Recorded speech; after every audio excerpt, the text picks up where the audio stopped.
नमस्कार दोस्तों, स्वागत है आप सभी का रोशन सर स्टडी पॉइंट पे।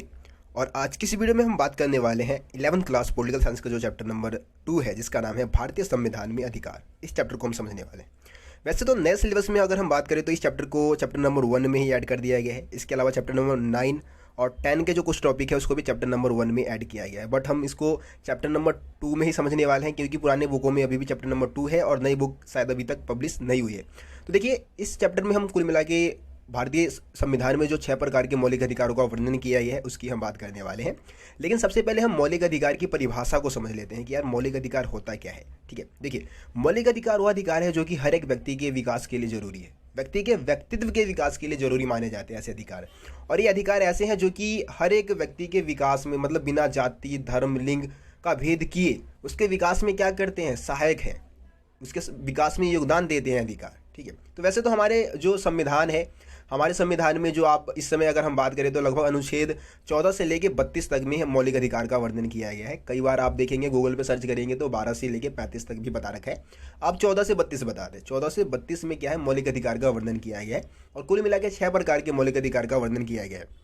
हम 7वें मौलिक अधिकार की भी बात कर लेंगे, जो कि अब कानूनी अधिकार बन चुका है, संपत्ति का अधिकार, उसकी बात भी हम करेंगे। तो यहाँ पे 6 मौलिक अधिकारों को पहले हम जान लेते हैं कौन कौन से मौलिक अधिकार है, उसके बाद हम डिटेल में इन सभी मौलिक अधिकार की बात करेंगे। तो देखिए, सबसे पहला है समानता का अधिकार। सबसे पहला मौलिक अधिकार कौन सा है, समानता का, जो कि अनुच्छेद 14 से लेकर 18 में इसका वर्णन किया गया है। इसके अलावा स्वतंत्रता का अधिकार है, जो कि 19 से लेकर 22 तक में वर्णन किया गया है, अनुच्छेद 19 से 22। तीसरा है शोषण के विरुद्ध अधिकार, जिसका वर्णन अनुच्छेद 23 से लेकर 24 में किया गया है। चौथा है धार्मिक स्वतंत्रता का अधिकार, जिसका वर्णन अनुच्छेद 25 से लेकर 28 में है। पांचवा है संस्कृति तथा शिक्षा संबंधित अधिकार, इसका वर्णन 29 और 30 अनुच्छेद में किया गया है। छठे की अगर हम बात करें, जो कि सबसे महत्वपूर्ण है, सबसे इंपॉर्टेंट है, वो है संवैधानिक उपचारों का अधिकार, जिसका वर्णन अनुच्छेद 32 में किया गया है। देखिए, 31 जो अनुच्छेद 31 है उसमें एक और मौलिक अधिकार का वर्णन था, जिसको हम 7वें मौलिक अधिकार के रूप में ले सकते हैं। वैसे अब है नहीं है मौलिक अधिकार, जिसको हम संपत्ति का मौलिक अधिकार कहते थे। अब इसको भारतीय संविधान से 1978 में हटाया गया था। 44वां संवैधानिक संशोधन किया गया 1978 में, और उसको मौलिक अधिकार के लिस्ट से हटा दिया गया। मतलब मौलिक अधिकार की जो संज्ञा उसको दी गई थी वो अब नहीं है, वो एक अब कानूनी अधिकार बन के रह गया है। ठीक है, तो वैसे आपको कुल मिला के 6 मौलिक अधिकार ही बताने हैं। अब हम क्या करने वाले हैं, बारी बारी से सारे मौलिक अधिकारों की बात करेंगे, डिटेल में इनके बारे में हम जानेंगे कि भाई ये मौलिक अधिकार क्या है और हमारे जीवन में इसका क्या महत्व है। सबसे पहले हम बात करते हैं समानता का अधिकार। देखिए, समानता का अधिकार का मतलब क्या है कि सब बराबर है भाई, कानून के सामने किसी के साथ किसी प्रकार का भेदभाव नहीं होगा।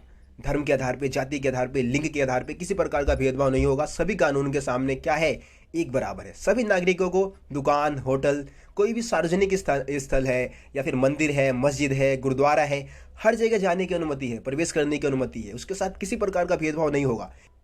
तो ये सारी चीज़ें आप समानता के मौलिक अधिकार के अंतर्गत बताएंगे।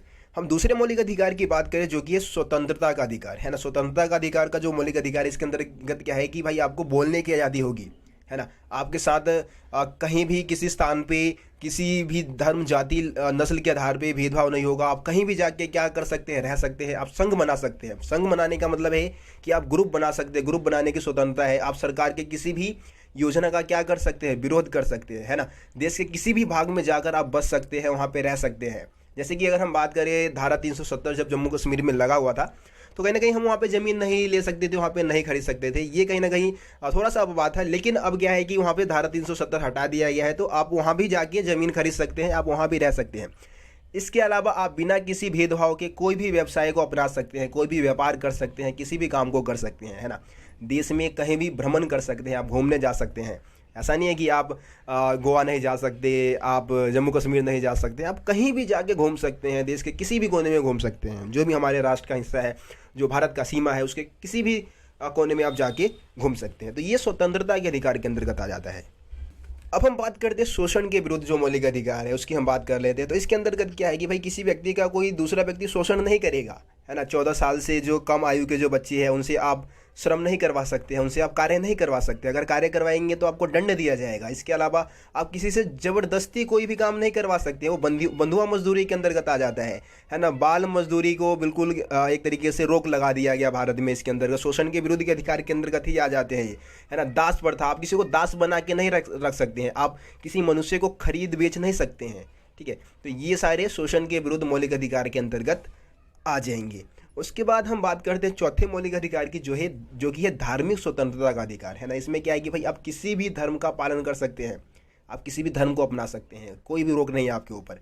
आप सभी धर्म को, आप किसी भी मतलब कभी भी आप धर्म को बदल सकते हैं। अगर आप अभी मान लें किसी और धर्म को मानते हैं, तो आप अगर कोई और धर्म आपको पसंद आ गया तो आप उस धर्म को अपना सकते हैं, कोई भी रोक टोक आपके पास नहीं है। आप पूजा करें, आप पाठ करें, सत्संग करें, उसका प्रचार करिए, कोई भी रोक टोक आपके ऊपर नहीं होगा, है ना। धार्मिक क्रियाकलाप, कोई भी धार्मिक क्रियाकलाप आप कर सकते हैं, अपना सकते हैं, कोई भी रोक टोक आपके ऊपर नहीं होगा। ये किसके अंतर्गत आ गया?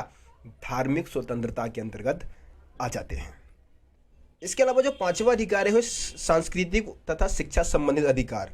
इसके अंतर्गत क्या है कि विशेषकर अल्पसंख्यक वर्ग पे जो जोर दिया गया है, भाई उनके हितों की रक्षा के लिए ये मौलिक अधिकार ज़्यादा महत्वपूर्ण है।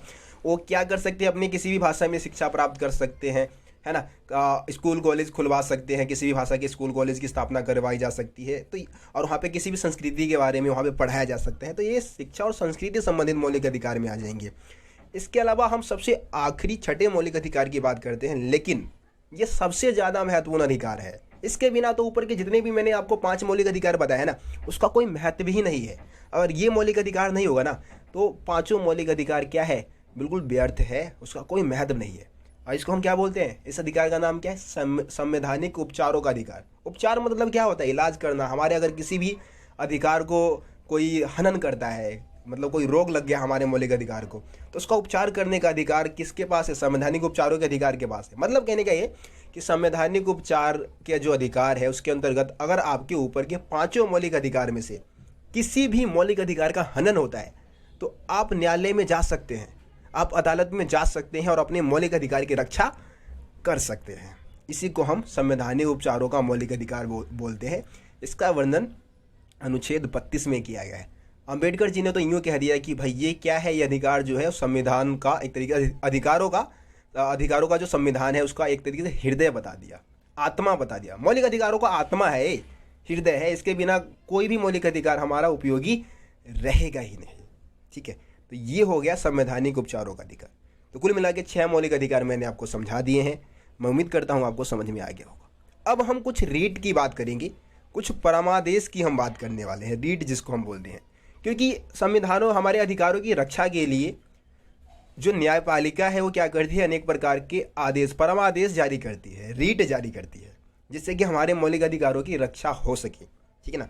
तो उन रीटों की हम बात करने वाले हैं, उन परमादेशों की हम बात करने वाले हैं, जिसमें सबसे पहला है बंदी प्रत्यक्षीकरण। ठीक है, बंदी प्रत्यक्षीकरण का मतलब क्या है?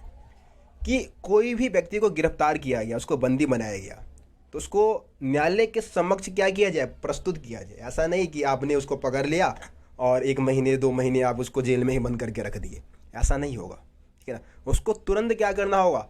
न्यायालय में प्रस्तुत करना होगा, उसके ऊपर फिर सुनवाई होगी।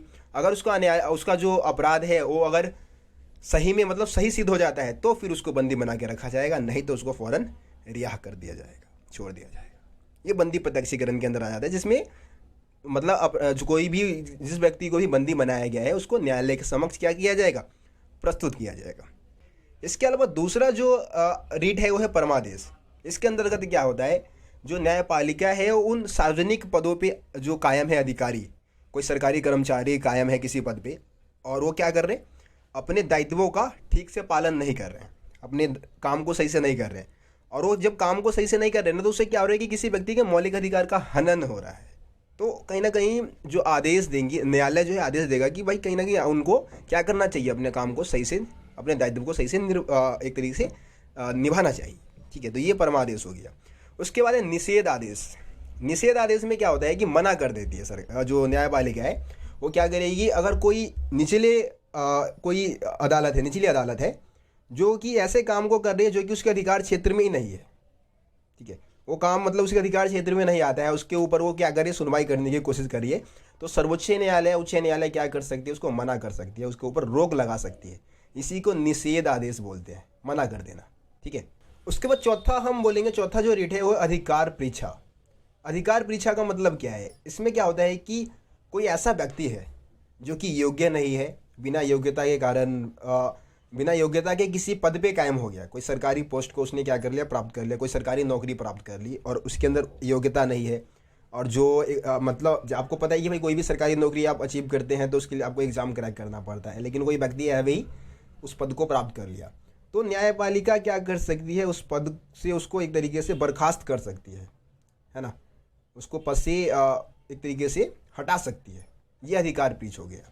उसके बाद आखिरी रेट की हम बात करते हैं, जो कि है उत्प्रेक्षण रेट। इसमें क्या होता है कि भाई कोई मतलब निचली अदालत है जो किसी काम को कर रही है, किसी मुकदमे की सुनवाई कर रही है, या कोई सरकारी अधिकारी है जो कि उसके अधिकार क्षेत्र में कोई काम नहीं आता है ना, और उस काम को करने की कोशिश कर रही है, तो जो न्यायपालिका है यानी कि सर्वोच्च न्यायालय वो क्या करेगी, उनसे उस मुकदमे को ले लेगी या उनसे उस मामले को लेकर ऊपरी अदालत को सौंप सकती है, या ऊपरी कोई अधिकारी है उसको सौंप सकती है। इसको उत्प्रेक्षण रेट हम बोलते हैं। तो ये कुल मिला के 5 प्रकार के रेट के बारे में मैंने आप लोगों को बता दिया। ये भी काफ़ी ज़्यादा इंपॉर्टेंट है, एग्जाम में पूछे जाते हैं।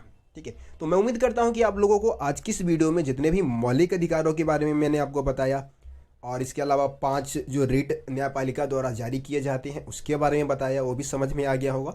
कोई भी डाउट हो आपको तो आप कमेंट में मेरे को बता सकते हैं, मैं कोशिश करूँगा आपके कमेंट को रिप्लाई जरूर दूँ। और इसके अलावा आप इंस्टाग्राम पे मेरे को फॉलो कर सकते हैं, वहाँ पे मेरे से बात कर सकते हैं। आपको कोई भी समस्या हो, किसी भी टॉपिक में कोई समस्या हो, आप वहाँ से भी मेरे से पूछ सकते हैं। मैं आप स्टूडेंट के लिए हूँ यार, आप लोगों के लिए काम करता हूँ, आप लोगों के लिए मेहनत करता हूँ।